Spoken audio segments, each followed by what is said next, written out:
Hi, this is Stephanie Apple, and today I'm going to show you what I do with my ghost prints.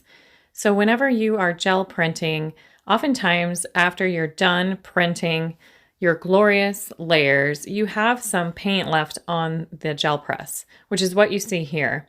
And I was done printing, but that was way too beautiful for me to wipe off with baby wipes. And so what a good best practice is to take a fairly neutral shade of paint and just put a thin layer over your leftovers, which is what I'm doing here. I believe I have the pearlescent from Golden, the iridescent one. Iridescent pearl is what I'm trying to say. And so then I go ahead and take a blank sheet of paper and I push it down onto my gel print and make sure that it really gets all of that paint picked up. So I'm even going to use the Red Baron to push on the back of the paper because I really want to make sure I pick it all up. Because when you do this, you get some really beautiful layers left over from previous prints. You don't typically clean the gel press in between, and so when you are finishing up for the day, picking up one last press, you can see how clean the press is itself, and then look at the print. There's a lot more than what I thought I was going to be picking up, and so it gives a great texture, and I usually set those off to the side for future use for different projects because they make great backgrounds, especially when I'm trying to do something detailed on the front. So this is the one that you saw me print. I also have another one that's darker blue that I used to pick up in between layers, and it turned out pretty neat. You can see some resemblance of the stencils, the Peacock stencils I was using, but all in all, it's a really great shiny pickup piece of paper and will make a beautiful background for a greeting card. And so just checking it out, trying to decide what I want to do, but you can see some cool paint details and colors. So what I decided to do with these prints is to use one of my wonderful background die cutting dies. And so this one is from Sunny Studios. I used it a lot and I'll link to it in the notes, but it is going to be kind of cut for an A2 background. So an A2 card is a really standard card size. It's 4 1/4 by 5 1/2. And so this particular background is going to cut smaller than that so that it'll sit on top of a greeting card, an A2 greeting card. You'll still see some of the greeting card around this background, but it's going to look really nice. This particular background die is in 2 pieces, so you could just do the border or you could just do the middle with all the polka dots in it, or you can tape them together like I did below so that you can use the whole thing to make that nice background. I'm using my Big Shot by Sizzix. It works really well for all of my needs and gets me the right amount of pressure that I need when cutting through thick paper with acrylic, which is basically plastic, on it. And so you can see I'm going to check the back and make sure I can tell that it went all the way through and it looks good. So I'm going to go ahead and punch it out. And it's a messy one. So all of those little dots make great confetti and when they come out. So I'm being careful and trying to figure out which tool I want to use. And I found my favorite tool for pulling out details from my die cuts. And that's, I believe it's Tonic. I'll link to the product in the show notes, but it's a little bit of a pointer tool.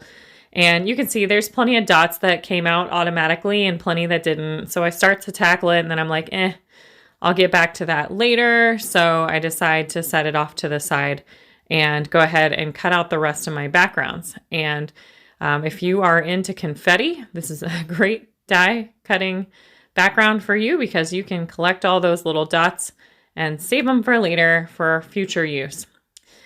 So I'm going to do this 4 times because that's how much paper I had left. And sometimes that's my deciding factor on how many I make. I like to make large batches around the holidays, but in between, I'll typically just pick up some projects, pick up some extra paper and look for inspiration. So a set of 4 cards will be nice for this particular day. So again, I'm trying to tackle it with my Tonic tool, and that does allow me to pull it out of the actual die itself, and I'll tackle the rest of these dots later. I'm not worried about pushing all of the dots out of the die in between every single cut. If you're doing more than 4 at a time, you probably should clean out your die a little bit in between, because it can start to warp the paper or give you a less precise cut. I have had, issues with that in the past, but if you're just doing 4, you don't really need to clean it out too much in between. Just make sure that you clean it out afterwards, because again, you want to make sure you keep all of the cuts precise and sharp and looking the way that you want for future backgrounds. So one last crank with my Sizzix Big Shot, and I'll go ahead and pull it through, and I'll pick it up and pull it away from the card. And here I'm gonna just use that device again to pull it off of the die cut. Good. So next I grab a different tool from Spellbinders, and it also has a pointy end, and it also has a great brush on the other end. And that is what I use when I'm cleaning out my dies, my background dies and other things. So this is nice because you can just brush it over the die and it'll take all of those out. And it's also meant for you to be able to use on paper too. So if you're using a super thin piece of paper and your die cut didn't cut very well, you might think twice about going at it with this tool. But really, for all of the things that I do, which is typically acrylic paint on a thicker paper, it's perfect. I can just run it over the paper and it's going to pick out the rest of those dots for me, and it's not going to rip the paper or cause any warping. It won't bend the paper either, which is great. So that's what I'm going to do here to make sure that I get the rest of my A2 papers, my backgrounds cleaned up, and you can see the big mess of dots just going everywhere all over my art table. It's worth it though, because I just love polka dots in general. They're wonderful, and it's going to make a really nice background design. So you can see kind of a glimpse of how that turned out. It's a lovely design with all of that detail, and looks great with my ghost print backgrounds. You can see different shades of paint all over the page, and it's nice and subtle. So what I want to do is layer those backgrounds on top of some more gel prints. And so I've pulled out my drawer full of deli paper that I've used in various different ways on the gel press. So some of this is just what I set off to the side of my gel press to clean off my brayer. In fact, I think that's what that pink page is, and the orange copper one in front of us. Sometimes I'll take the deli paper and I'll clean up a stencil with it. Or if I got too much paint down, I'll let it help me pick up some of that paint. Or if I'm printing a different size paper than I have the gel press, I'll use my deli paper to help take up some of the paint that was left behind. There's a lot of reasons to use deli paper when you are printing on your gel press. And so I'm having fun here just going through my scrap drawer. These drawers can get overflowing with papers. And so I really try to encourage myself to use these papers as much as possible and to use multiple gel prints on each greeting card if I can. And so I just kind of eyeballed what I thought looked good. It's nice to be able to just hold up the background that I've already cut out, hold it up next to the colors. I've got some good light coming in my window, so I'm kind of getting an understanding of how the colors will match up and making some final decisions on what pairings I like the best with each of the 4 backgrounds, because they're art, right? So they're not exactly alike. And so not every single greeting card will be the same, which is one of the things I love about making gel print greeting cards. It gives variety, and there's a lot of uniqueness to each card that I give to my family or friends. And so I'm just lining it up carefully. What do I like? This is part of the process that I really enjoy. So I would encourage you to take your time as you decide what composition catches your eye. Chances are, if it looks good to you, it's going to look great, even better to the person that you send it to. One of the other things about using a deli paper behind a gel print background like this with all the holes in it is that it's going to give me a light look because it is transparent, right? Or translucent. I guess technically you can't see all the way through the deli paper, but unless it has a heavy, heavy amount of paint on it, you can see through it. So translucent.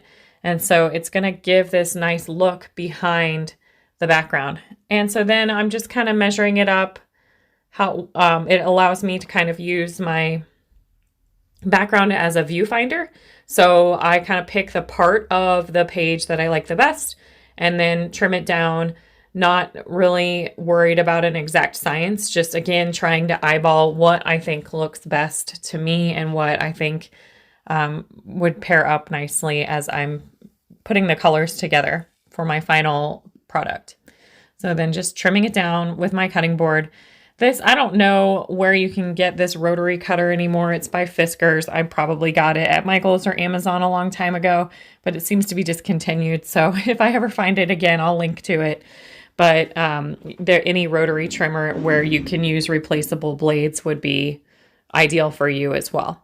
So again, trying to trim out some pieces. I love that page because it has both kind of a teal, aquamarine, and purple and white. So that's going to make a really interesting look behind that background with multiple different colors.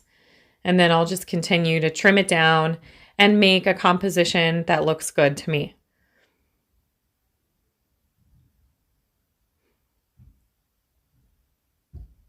I continue this process with all 4 of the backgrounds. And you can see there as the sun was catching that background, you could see kind of that translucent effect that I was talking about.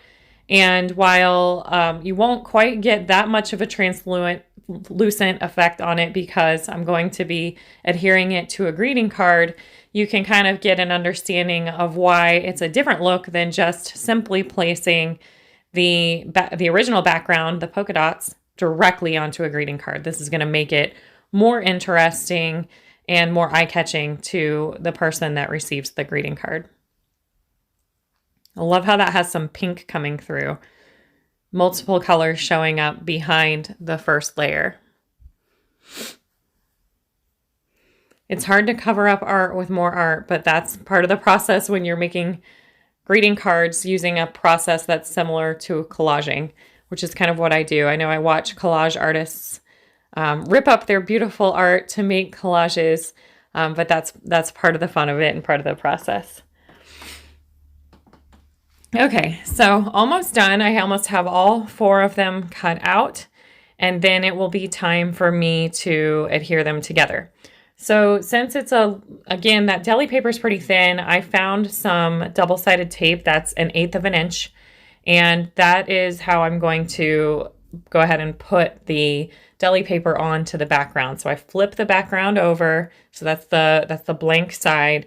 And because it's 1/8 of an inch, I'm able to put it in between the border polka dots and the center polka dots. And so just 4 pieces on each. I'm not going to put it all over the card. It's going to stay just fine. And so that will help me make sure that I can smooth out that background. Okay, they turned out great. Love the shimmer and the background with all the different colors coming through. It's looking really good. So then my next step is going to be to pull out some foam tape, and I get this from Amazon. I also wanted to do the A2 cards cut where the fold is on the smallest part of the card. So on the 4.25 side. So top folding, I think, is another way that you would refer to that. But I didn't have any, but I had plenty of great white cardstock. So I went ahead and took my white cardstock and cut it in half. And I grabbed my bone folder and just cut and folded 3 more sheets of paper, probably did 4. And so I have an extra. So now I have a total of 4 there of my A2 cards. And that's a super easy thing to do if you don't already have the cardstock handy. So there I go. Ready to put the adhesive on. And I'm just going around the edges of the card like a frame. And so it's double-sided tape. I'll do all 4 of my greeting cards at once because this is my least favorite part of the whole process. I don't like having to use the scissors and stuff. And anyway, it's no big deal, but I like to get it over with. And I'm not putting it all over the back like a large pad because I want that translucent effect in between my background and the greeting card itself. I want there to be some lift and some intrigue back there. And so if I don't have adhesive all over the back, you'll see a little bit through that card. And I like that look. Now, it also does affect the durability, but these are greeting cards. People don't typically jump up and down on their greeting cards like a trampoline. So as long as I don't put any really heavy embellishments on the front, I should be okay. And so that's what I plan to do. So there we go. Yay.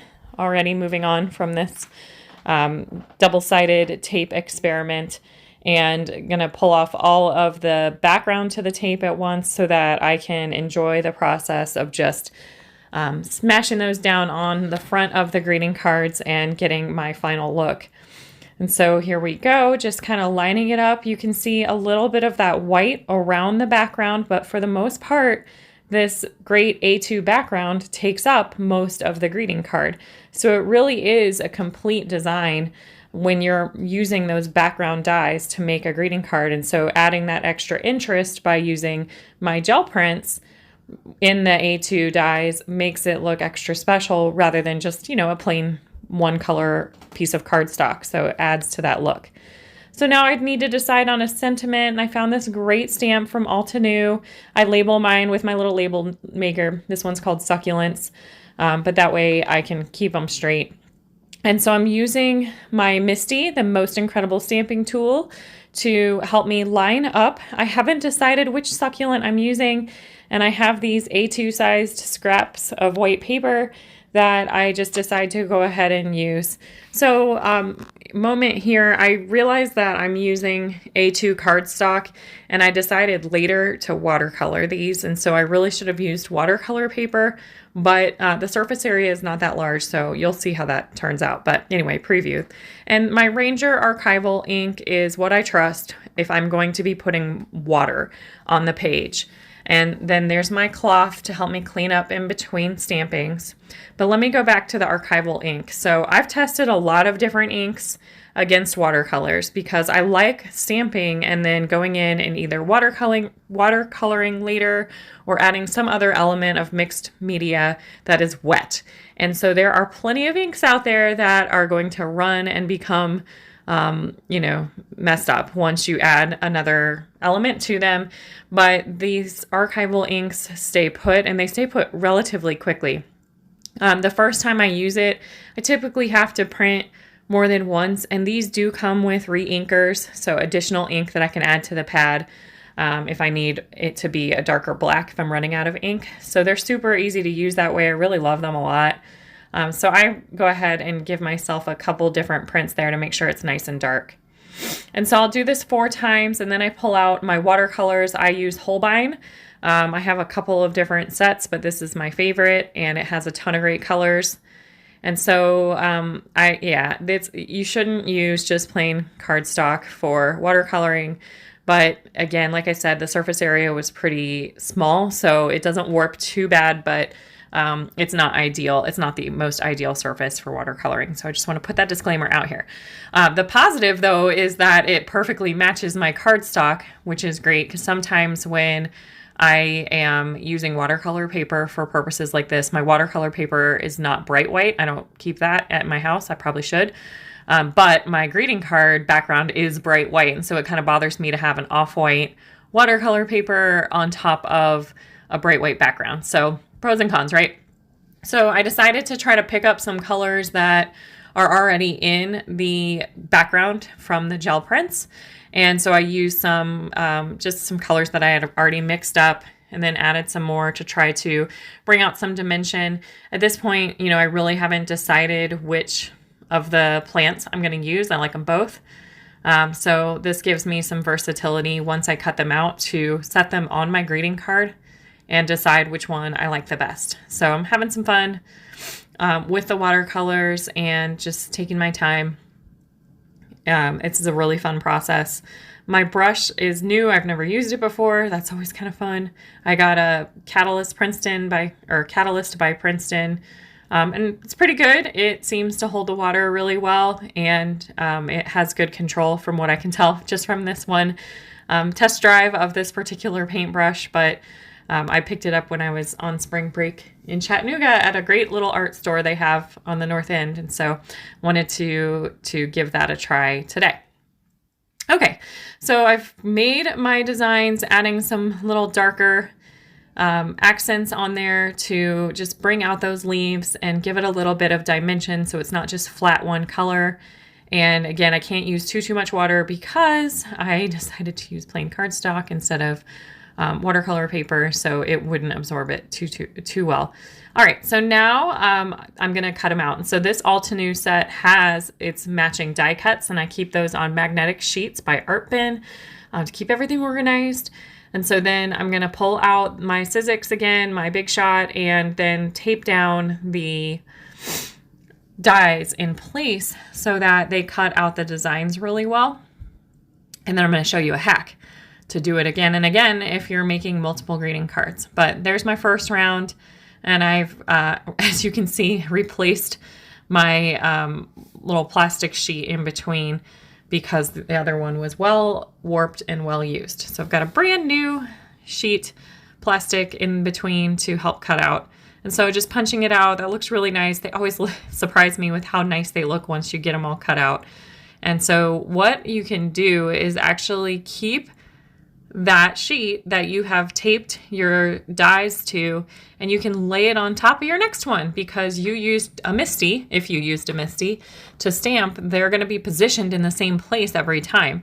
This was something I discovered when making Thanksgiving cards last year, which I make a lot of those, and like maybe 30. So it really helped me out, especially when using multiple elements that you are die cutting.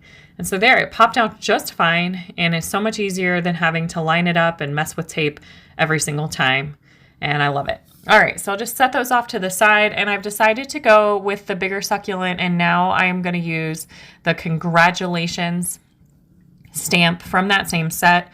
I've got a few people that I can say congratulations to, and you know, sometimes it's fun to celebrate the small things too. So I figured that would be a really good sentiment that would go along with my greeting card. I don't always put a sentiment on the front. I like to keep them versatile and you know, store them for later. Sometimes I'll send them off to Cards for Kindness or donate them as well. And so if you keep them without the sentiment, that can help. So I'm back to that same black archival ink. Again, it does not smudge. It's a really clean black, and it works really, really well with these stamps. So I'm just gonna print 4 times, and the MISTI really helps me line it up if I have to print more than once. Ta-da, looks great. And so then I'm gonna get out my favorite adhesive, the Tombow Xtreme, and put that on the back of the die cuts and the sentiment, and we will be almost done with these greeting cards. Really excited to show you how they turn out. So I decided to center the succulent in the top middle with the sentiment down below, and I thought that made a nice composition. Again, you gotta eyeball it, see what looks good to you. Typically, if it looks good to you, it's gonna look good to whoever you're sending it to. And you do not want to overanalyze it and think yourself out of assembling your cards. So there, beautiful. You can see how that pink kind of picks up from the background of the greeting card as well. So there's another one completed. Okay, so then I decided I needed just a little bit more. So I found these nail head stickers and got my glue dots out, because again, you know how I feel about wet glue. So glue dots work just fine for me in this instance. And the nail heads had tape or glue dots on the back of them, but they were kind of old, and I could tell that that adhesive was going to be more trouble than it was worth.